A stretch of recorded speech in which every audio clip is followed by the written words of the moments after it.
Ate, ano mo nga, i-gas mo.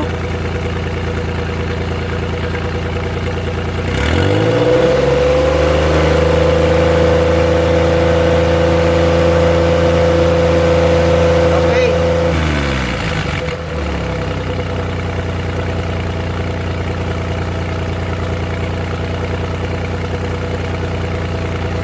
Ayan, so okay na to mga boss.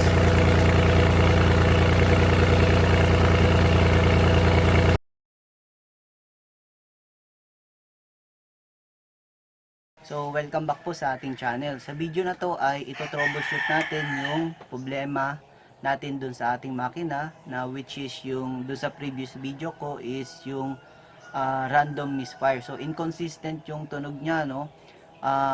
Minsan okay siya sa isang cycle or sa isang minuto, and then after ilang minutes nagmi-misfire na siya. So yung misfire kasi is yung timing or yung sequence ng firing ng ating cylinder ay 132 dito lang sa ating multicab. So 132 132. So minsan ang nangyayari 132 132 132 okay yung kanyang cycle.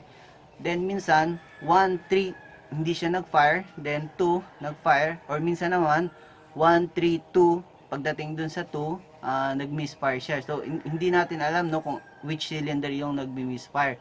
So nangyayari yung ganito is kapag matagal na hindi natin napapaandar yung ating makina. So aminin ko sa inyo, which is napabayaan natin yung ating multicab for the past few months kasi medyo na busy tayo, no. So before siya, yung last na andar niya is okay.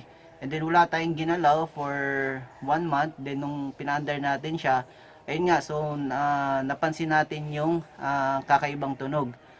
So isang tips ko din na dun sa ating mga viewers natin dyan is i-record nyo yung inyong tunog ng inyong makina nung maganda pa siya, para kapag meron kayong na-observe or napakinggan na kakaibang tunog, at least maiko-compare nyo siya. So dito sa video na to is ito troubleshoot natin siya, no. Since random siya, minsan okay.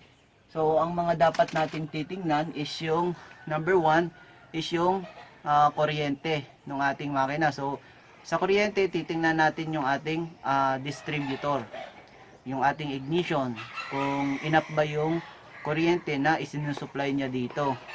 Then kung enough naman yung supply ng kuryente doon sa ignition coil, titingnan natin dito kung hindi ba corroded yung mga contacts, and then yung ating high tension wire ay hindi grounded. So yun, isa sa mga titingnan natin. Pangalawang titingnan natin is yung supply ng air and fuel. So basically tungkol yan dito sa ating carburetor. So dito sa ating carburetor, titingnan natin kung hindi plug yung ating fuel return, tapos hindi din plug yung mga butas, especially yung idle jet, yung butas na nagsusupply during idle. And then titingnan natin kung hindi barado yung pinapasukan ng fuel. So yun yung titingnan natin sa ating carburetor. Dito sa ating carburetor, based lang dito sa aking naging observation, kapag matagal na hindi natin napapaandar yung ating makina, lalo na nung matagal, no, tapos nasa malamig na area kayo, nagkakaroon to ng puti-puti, yung parang, kasi aluminum to eh. So minsan pag hindi maganda yung quality ng gasolina, tapos nai-stuck siya dito sa ating carburetor, sa loob ng ating carburetor, ang nangyayari, nagkakaroon siya ng pag malamig, nagkakaroon siya ng moisture. Tapos yung moisture na yon, syempre may halong konting tubig.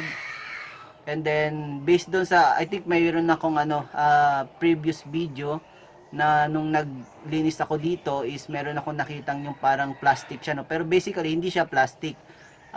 Matigas siya na transparent, na kapag pag kinuha mo mahirap siyang tanggalin. So ang nangyayari kapag merong nabubuong ganon, so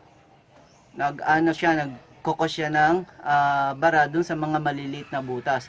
Pero kapag nagiinit na yung ating makina, medyo nalulusaw siya, lumalambot siya.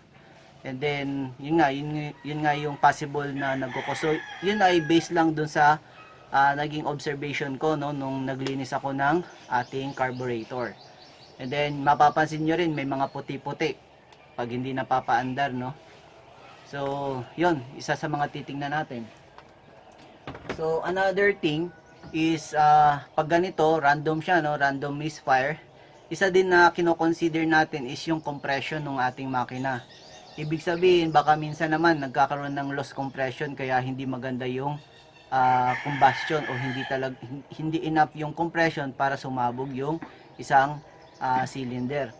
So, the best pag ganito, sinasuggest ko sa inyo na maganda, obserbahan nyo yung inyong makina during cold engine start sa umaga, yung hindi pa napapaandar yung inyong makina. So, the reason behind is to, yung ating makina, halimbawa, ito, no? Ito. So, pag malamig pa yung ating makina, ito yung ating valve. So, hindi pa siya nagiinit. So, hindi pa nag-expand. Hindi pa to ayan. So hindi pa siya silyado. Ang ibig sabihin, pag malamig yung ating makina, pag medyo yung malaki yung clearance dito, so during cold engine start medyo shaky pa siya. Pero kapag mainit na yung ating makina, nag-expand na yung ating valve. Nag-expand na yung ating valve. Once na nag-expand na yung ating valve, nagpupuli close na yun dito. Ayan. So, yun, isa sa mga titingnan natin. Kaya, importante, during cold engine start, obserbahan natin yung ganong behavior ng ating makina. Kaya, tara, i-troubleshoot na natin. So, bago natin i-troubleshoot yung ating makina, is paandarin muna natin siya at cold engine start, no, yung kanyang condition. So, obserbahan natin kung naging worse ba yung kanyang tunog.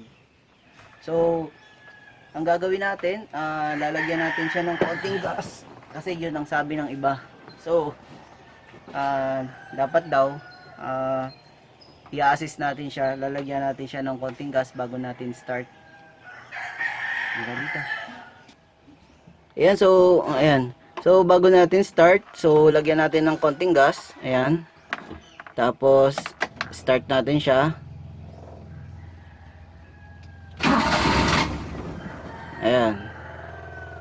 Isa pa. Isabay natin to.